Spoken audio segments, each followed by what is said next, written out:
ये जो ओसीडी के विचार है ना, ये आपको परेशान करने के लिए, आपको पकड़ने के लिए आते हैं, और आपको मालूम है कि ये आपको पकड़ रहे हैं, लेकिन आप इनकी पकड़ाई में मत आओ। आने दो विचारों को, विचारों से लड़ने की जरूरत नहीं है। लेकिन एक चीज समझ के रखो कि ये ओसीडी के विचार हैं, मेरे नहीं हैं, मेरे विचार नहीं है। यही एक सूत्र आपको जिता सकता है। इससे ज्यादा, बहुत ज्यादा कुछ करने की जरूरत है भी नहीं। बस हर बार अपने आप को बताओ कि ये जो विचार आ रहा है, ये जो आ रहा है, ये जो विचार आ रहा है, ये जो बार बार मुझे लग रहा है, जो बार बार मैं सोच रहा हूं, या जो बार बार मुझे सोचने में मेरे आ रहा है, ये मेरी सोच नहीं है, ये ओसीडी की सोच है। ये एक बीमारी है ओसीडी, जो कि मुझे पकड़ने की कोशिश कर रही है, और मैं इसके पकड़ाई में आने वाला नहीं। ऐसे करके अपने आप को स्ट्रांग बनाना पड़ेगा आपको, तब जा करके आप ओसीडी से दूर हो पाएंगे। अगर आप ओसीडी के विचारों में बह निकले तो फिर वो आपसे कंपल्शन कराएगा, बार बार कराएगा, बार बार कराएगा। बहुत सारी चीजें हैं। बिल्कुल ओसीडी के विचार को ऐसे देखिए जैसे आते जाते दुनिया में ढेर सारे लोग हैं। आप कभी अपनी बालकनी में खड़े हुए, कभी आप बाहर निकले, सड़क पर कितने लोग हैं ऐसे जो आते जाते रहते हैं। उनसे आपको मतलब नहीं है, वो सारे आपके नहीं हैं, वो लोग आपके नहीं हैं।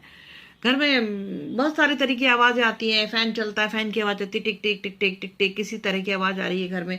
वो सारी आवाजें आपके लिए नहीं है, वो उन सब के लिए हैबिचुअल हो जाते हैं ना, वैसे ही हैबिचुअल होना पड़ेगा। आप अगर विचार आ रहा है तो आने दीजिए, लेकिन उसके अगेंस्ट कुछ करना नहीं है। और सेफ होने की जरूरत नहीं है। मुझे नहीं करना है, मुझे सेफ नहीं होना है, मेरे अंदर आने वाले विचारों के साथ नहीं जाना है।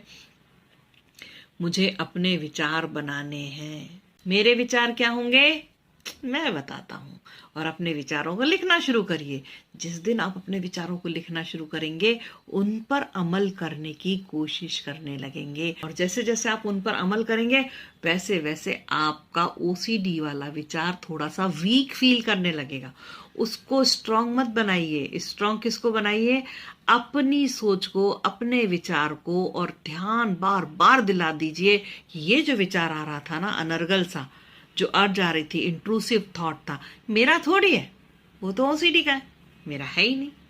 जब आप लोग मुझे बात करते हैं, मुझसे फोन करते हैं, मुझसे या मेरे जैसे किसी भी साइकोलॉजिस्ट को, उसको भी तो आप बताते हैं पॉइंट टू पॉइंट कि मुझे ऐसा विचार आता है, ऐसा विचार आता है, ऐसा विचार आता है।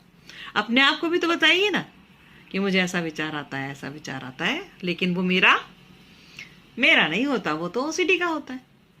मेरा विचार क्या हो सकता है वो मैं आपको बताता हूँ। उसको लिखना शुरू करिए शुरू। और जैसे ही आप लिखेंगे ना, देखिएगा वो ओसीडी का विचार आपका वीक होने लगेगा, धीरे धीरे